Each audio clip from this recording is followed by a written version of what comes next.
My lovely students, welcome to Mathological. Let us start the session, and in this session we'll be discussing data interpretation questions from ZAT 2016. So first set, based on survey of shop types, Kamath categorized Indian states into 4 geographical regions, north, east, west and south as shown in the table. His boss felt that the categorization was inadequate since important labels were missing, though Kamath argued that no further labels are required to interpret the data. So data is giving regions and shop types. ठीक है, north, east, west, south and shop types are grocers, paan bidi, food shops, general stores, electrical hardware, chemist, cosmetic stores and others. And total percentage, since all values are in percentage of shops for every region, so total percent है 100% obviously. And for example, for northern India 34.7% of the total shops are grocer shops. That is what the interpretation is. ठीक है, और फिर accordingly हमें all India data भी given है. So first question, a consultant observing the data made the following 2 inferences. Inference number 1, the number of grocers per 1000 population is highest in North India. Inference number 2, number of cosmetics per 1000 population is highest in South India. So can we make those inferences, or can the consultant make those inferences based on the given data? Given data क्या बता रहा है हमें बता रहा है total shops में से एक region में number of shops के percentage of shops कितना है, और for all India as well total shops में से percentage of shops कितना है, isn't it so? So we know for sure that in North India maximum number of shops are grocery shops, और in general अगर हम percentage compare करें, so in North India number of grocery shops, percentage of grocery shops is maximum in comparison to all the other regions, isn't it so? Percentage तो maximum है, but क्या number भी maximum होगा? Because we are inference number 1 is saying number of grocers per 1000 population, but that will depend on the population value, और population value तो given नहीं है हमें.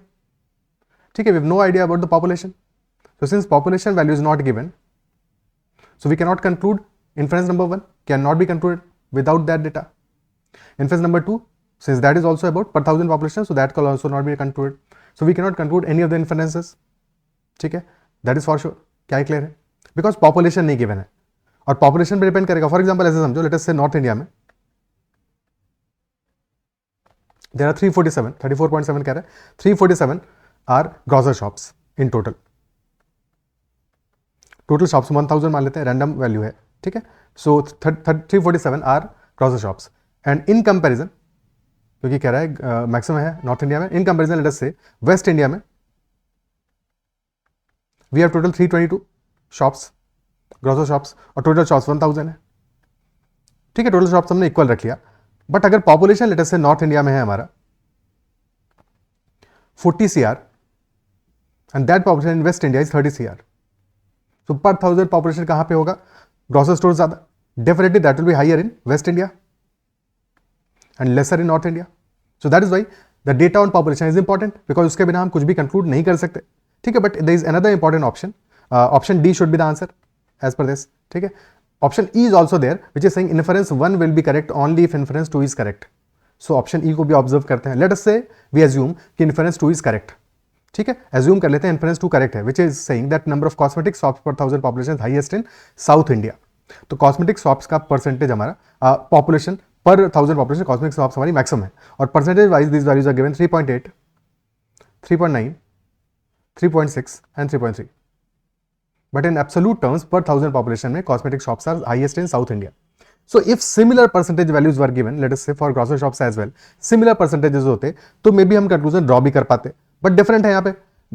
grocery shops के लिए highest percentage कहाँ पे है? नॉर्थ इंडिया में 34.7%, और साउथ में 30.2%. So we cannot conclude as such any data, because हमें पॉपुलेशन का डेटा पता नहीं है. हाँ, एक अगर सिमिलर परसेंटेज गिवन है, तो फॉर एग्जाम्पल अगर नॉर्थ इंडिया में ग्रोसर शॉप्स का परसेंटेज होता 34.7 फॉर दिस वन, ठीक है, 32.2, और लेट से 40% होता हमारा वैल्यू फॉर साउथ इंडिया, तो परसेंटेज वाइज वैल्यू हायर है, यहां भी हायर था, एंड साउथ इंडिया में number of shops, cosmetic shops were higher. अगर इन्फ्लुएंस टू को हम करेक्ट मानते हैं तो फिर वहां से कंक्लूड कर सकते हैं between north and south, definitely south में number of grocer shops per 1000 population will be higher than north India. ठीक है, और डिपेंडिंग अपॉन रेशियोज, बिकॉज हमें बाकी वैल्यूज भी गिवन है, फिर बाकियों से भी हम कुछ एस्टिमेट कर सकते थे. But if all the values were in the similar proportion और in similar increasing order decreasing order as in the cosmetic shop वाला केस, तो वहां से थोड़ा बहुत हम कंक्लूड कर पाते, but in given condition we can not conclude anything whatsoever. Option D should be the answer for sure. क्या ये क्लियर है? ठीक है, next question. The average size of food shops in East India was twice that of food shops in West India. Average size of food shops in East India was twice that of food shops in West India. So which of the following cannot be inferred from the given data? Now this question is very arbitrary as such, because हमें सिर्फ और सिर्फ given है average sizes in East India is twice that of average size in West India. आप average size से क्या estimate कर पाओगे? कुछ भी खास इन्फर नहीं कर सकते उससे. एडिशनल कुछ डेटा गिवन नहीं, और हमें कई सारी वैल्यूज जैसे ऑप्शन डी गिवन है, there are 740 food shops in west India. How can we conclude that? There are 240 food shops in south India. How can we conclude that? तो ये भी कुछ भी तो इन्फर नहीं कर सकते इनको, बट हमें कोई एक आंसर ही है जिसको कि मार्क करना है, तो जो following can not be inferred. ठीक है, so option A, as far as food shops are concerned, customers in east India prefer special surrounding customer compare to customers in west India. Infer करना पड़ेगा. दो as such हम कोई भी option ऐसा नहीं जिसको कि इन्फर कर पाए as per the only given information कि average size of food shops in east India was twice that of food shops in west India. Depends on a lot of factors, depend करता है. ठीक है, but for the sake of this question, answering this question, option A को infer कर सकते हैं. Option B, as far as food shops are concern, rentals are very high in west India, क्योंकि food shop का size छोटा है तो probably rentals high, can be inferred. Option C, the ratio of customers buying food. अब customers buying food, customers का data तो कहीं पे भी गिवन नहीं है, और उसके लिए हमें दिया है ratio 15.8:11.8. So for sure this can not be inferred. So this should be the answer. ठीक है, ये बाकी वैल्यूज पॉसिबल हो सकता है. ठीक है, इन्फर तो नहीं कर सकते, but these cases are possible तो ये भी हो सकता है, बट यहाँ पे कस्टमर्स का डेटा कुछ भी गिवन नहीं है, that is why we can not infer. Option C should be the answer. Otherwise this question is not the right one. Question ही गलत है एज सच, जो पूछना चाह रहा है. एज सच कोई भी ऑप्शन ऐसा नहीं जिसको हम करेक्टली इन्फर कर पाए. Okay, next question. Bala collected the same data 5 years after Kamath.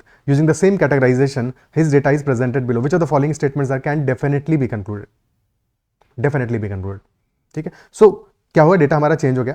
ठीक है, 5 years later the data has changed, पर इन टर्म्स ऑफ परसेंटेज सब डेटा वही है, बस परसेंटेज वैल्यूज हमारी चेंज हो गई. ठीक है, वी हैव नो आइडिया कि टोटल नंबर ऑफ शॉप्स हमारी इंक्रीज हुई हैं, डिक्रीज हुई हैं, सेम रही हैं. We have no idea about that. First option, in the last 4 years the number of electrical hardware shop types has increased in north India. So electrical hardware shops are now 15%. Initially they were, 5 years ago they were 8.3%. But हमें absolute data नहीं पता, 100% हो सकता है number of shops decrease कर गया हो सकता है पहले 1000 शॉप्स हो और अब सिर्फ 500 शॉप्स हो. तो परसेंटेज भले इंक्रीज किया है, but actual number might of decrease still, isn't it so? So that is why we cannot conclude anything from this. Option A को कंक्लूड नहीं कर सकते. Option by the same logic option B, C, D इनको भी conclude नहीं कर सकते. But option E saying as per the new survey conducted, paan bidi shops in east India are next only to grocers. So as per the new survey only, paan bidi shops in east India are next only to grocers. So east India में grocers shops are maximum and then pan bidi shops. This is absolutely correct. Option E is definitely something that can be concluded from the given data. So this will be the answer. This is the easiest question of this set, isn't it so? Okay.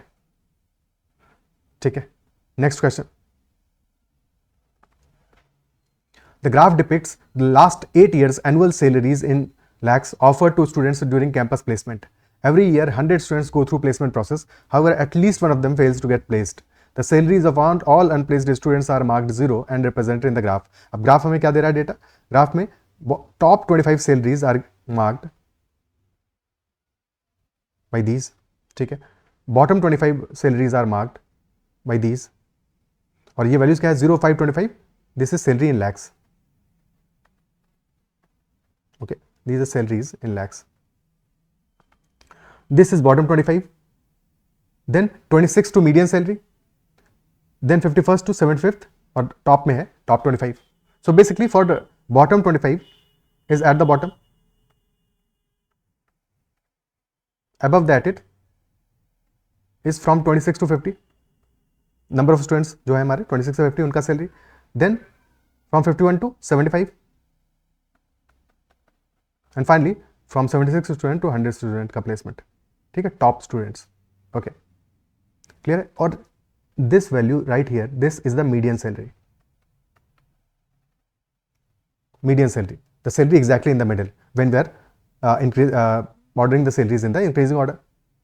ठीक है, so this is the median salary और mean salary की value भी given है साथ में हमको. The bold line in the graph represents mean salaries at the previous year at various years. So mean भी given है, median भी given है. First question, in which year maximum number of students offered salaries between rupees 20 to 30 lakhs both inclusive? Maximum number of students offered salaries between rupees 20 lakh to 30 lakh both inclusive.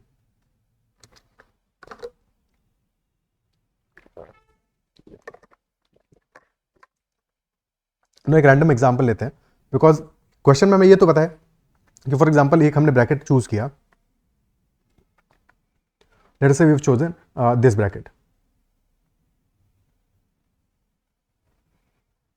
So in this bracket we know कि maximum salary is this value and minimum salary is this value. ठीक है, so minimum salary is 14 lakhs and maximum salary is रफली 27.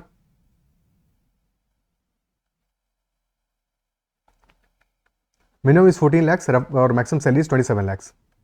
But हमें कुछ भी नहीं पता है कि नंबर ऑफ स्टूडेंट्स कितने हैं 14 लाख सैलरी वाले, नंबर ऑफ स्टूडेंट्स कितने हैं 27 लाख सैलरी वाले. So that data we have absolutely no idea about. So this is quite possible that 24 students secured a job of 14 lakhs and only one student got a job of 27 lakhs. Or maybe 20 students got this job and 5 this one. Or maybe there are only 3 students who got this job. फिर बीच में हमारा 20 लाख वाले भी कुछ बच्चे हैं, 20 लाख वाले 22 हैं, 21 है और एक बच्चा है जिसको कि 27 लाख मिला है. तो कुछ भी हो सकता है डेटा का डिस्ट्रीब्यूशन यूनिफॉर्म होना जरूरी नहीं है, कुछ भी वैल्यू पॉसिबल है बीच में. ठीक है, सो दैट इज वाई हमें मिनिमम और मैक्सिमम पता है, बीच का रेंज कुछ भी नहीं पता. तो यहां से कुछ भी एस्टिमेट नहीं कर सकते कि maximum number of students offered salaries between rupees 20 lakh to 30 lakh कौन से ईयर के लिए होगा. This data can not be determined based on the given data. क्या डिटरमाइन कर सकते हैं वो समझ लेंगे, but option E should be the answer. Option E should be the answer. क्या ये पार्ट क्लियर है? ओके, ठीक है. अब एक बार 20 लाख टू 30 लाख के बीच में क्वेश्चन पूछ रहा है. So this is 20 lakh.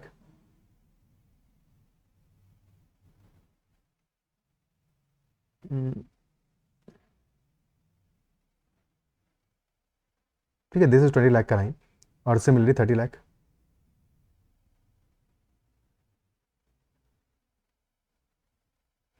This is 30 lakh का line. Okay, so now if you can observe, so in the first bar, first वाला बार 20 लाख से 30 लाख के बीच में नंबर ऑफ स्टूडेंट्स रफली कितना होना चाहिए. देखो हमारे पास टोटल 4 कैटेगराइजेशन है. First 20 bottom 25, then from 26 to 30 और 26 टू 50, 51 से 75 और फिर 75 से 100 इज 100. सो 4 कैटेगराइजेशन है इन टोटल, है कि नहीं. So in the first data year 2008 में we can say for sure that these are the number of students जो कि इस बीच में रेंज में लाई करेंगे. मिनिमम 1 होगा, बट मैक्सिमम कैन बी 24. ठीक है, similar in this range minimum 1 होगा, maximum can be 24. Okay, so these students can be from 2 to 48, any value can be there, isn't it so? Same logic goes for 2009. 2009 में भी same logic जाता है because 2 colour palette हमारे लाई कर रहे हैं between 20 lakhs to 30 lakhs.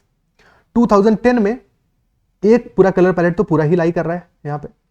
सो ये 25 students तो पूरे के पूरे हैं, एडिशनली 2 more कलर पैलेट्स, तो 25 से लेके और फिर हमारा 48 और ऐड कर दो, 73 के बीच में कोई वैल्यू हो सकता है.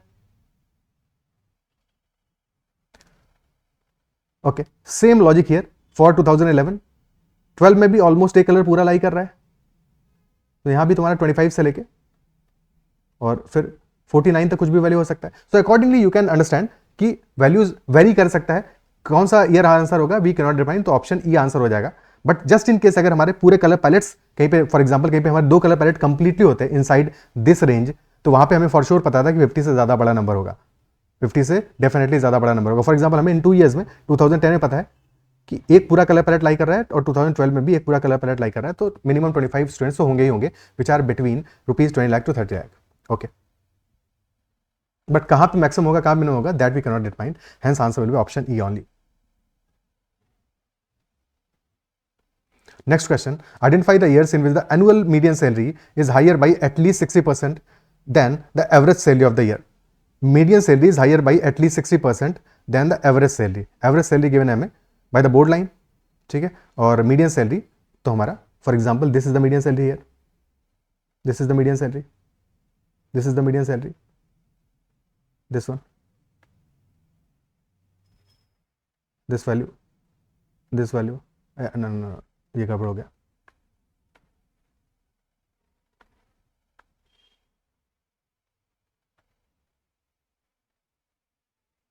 And question is saying annual median salary is higher by at least 60% than the mean salary. तो मीन से कम 60% ज्यादा हाई होना चाहिए. किस किस ईयर में होगा? So definitely mean is higher in 2008, तो यहां तो पॉसिबल नहीं है. 2009 में हायर है, बट 60% हायर थोड़ी है. 60% हायर थोड़ी है. This value, mean and median. So 2009 में these values are, mean is around 16 or 17 lakhs. ठीक है, तो 17 मान लेते हैं, 17 है, और median value is around 24.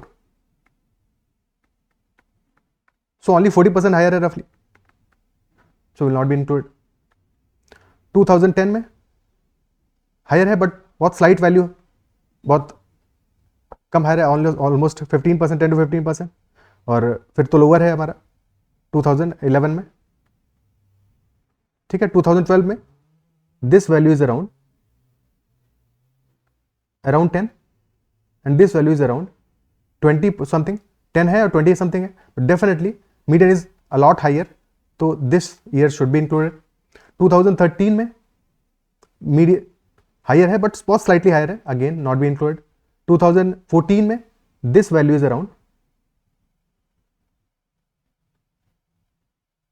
Median कितना आ रहा है? मीडियन इज 30 प्लस आ रहा है. दिस इज अराउंड 32 और मीन वैल्यू आ रहा है हमारा अराउंड 17, 18. ठीक है, अराउंड 18 आ रहा है लेटेस्ट से. सो 18 से 32 प्लस 14 हायर है, यानी कि डेफिनेटली दिस इज अराउंड 70%. सो ये ईयर भी इंक्लूड होगा और लास्ट ईयर इंक्लूड नहीं होगा. सो ओनली 2 ईयर्स में ये वैल्यू पॉसिबल है, that is year number 2012 and 2014. Option B will be the answer. Question number 3. Identify the number of years in which the difference between the average salaries of the top 25% and bottom 25% is more than rupees 20 lakhs. Average salaries of top 25% and bottom 25% is more than 20 lakhs. Again, average salaries हमें top 25% और bottom 25% का पता लगाना possible नहीं है इस case में. So answer as such cannot be determined. अगर ऑप्शन गिवन होता तो वही आंसर होता. ठीक है, but since that is not given, so we will have to check for the data. For example अगर हम बात करें for this year, total gap हमें कितना चाहिए? More than rupees 20 lakhs. 20 lakhs का गैप होगा, this much gap. Okay, so even if we see for some years, for example in 2014, ठीक है, minimum salary of top 25% is this value, minimum salary, and maximum salary of bottom 25% is this value, and this gap is more than 20 lakhs. इवन minimum maximum का gap ही हमारा more then 20 lakhs है, क्योंकि average हमारा top वाला will be somewhere between these values and bottom वाला will be somewhere between these values. तो उनके बीच का गैप तो higher than maximum of bottom 25% and minimum of top 25% के गैप से तो ज्यादा ही होगा. तो definitely in 2014 the gap will be greater than 20 lakhs for sure. Isn't it so? क्या क्लियर है? Similarly in 2009 this value is around 32 and this value is around 10. So ये gap ही हमारा ऑलरेडी 20 से ज्यादा है, तो इस ईयर में भी for sure gap of average values will be more than 20 lakhs. Okay, क्या ये पार्ट क्लियर है? For 2008 the maximum value this is around 9 lakhs and this is around 27. तो यहां पे श्योर तो नहीं कह सकते, श्योरली तो नहीं कह सकते, बट अगर हम यूनिफॉर्म डिस्ट्रीब्यूशन एज्यूम कर लें, बिकॉज इस क्वेश्चन में सबसे बड़ा फ्लॉ यही है कि अगेन मेंशन होना चाहिए था कि यूनिफॉर्म डिस्ट्रीब्यूशन है सैलरीज का between one packet of 25 students, तब तो हम चीज़ों को बेटर एज्यूम कर पाते हैं, क्योंकि फिर उस केस में पता होता है कि एवरेज वैल्यू आना है, एवरेज लेना है, कंसिडर करना है. सो एवरेज हम कहाँ पे कंसिडर कर पाएंगे? एवरेज होगा बॉटम 25 का दिस वैल्यू और टॉप 25 का will be somewhere in the middle. So definitely more than 20 lakhs है. उस केस में फिर हम हर एक ईयर के लिए सिमिलरली डिफाइन कर पाते कि yes gap is greater than 20 lakhs, yes gap is greater than 20 lakhs and so on. But since in any case in general हमारा जो डिफरेंस आ रहा है that is coming out to be greater than 20 lakhs for probably more than 3 values, so answer should be option E, though the best answer would have been cannot be determined in this case as well. ठीक है। सो इस year में तो कुछ data हमें जो given है properly mention नहीं है इस तरह से कि वहाँ से हम एग्जैक्टली वैल्यूज़ को एस्टिमेट कर पाएं, जबकि क्वेश्चन हमसे एग्जैक्टली डिमांड वही कर रहा है कि values can be estimated equally, but the problem is कि डेटा का डिस्ट्रीब्यूशन जो है दैट इज नॉट यूनिफॉर्म। ठीक है, data is not uniformly distributed, so proper conclusion makeup कर पाना is not possible.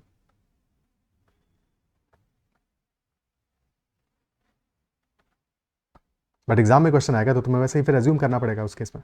Okay, clear है? So option E will be the answer in this case. Fourth question, if the average salary is computed excluding students with no offers, in how many years will the new average salary be greater than the existing median salary? Refer the table below for number of students without offers. Average salary आप compute कैसे कर रहे हैं? We are excluding those students which have not got any offers, so no placements. Those students have to be excluded. In how many years will the new average salary be greater than the existing median? Okay.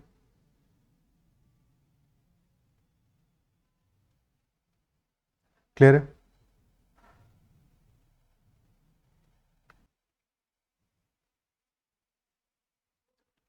So for 2008, we already have mean value, mean salary, which is higher than median salary because this is median and mean is already higher.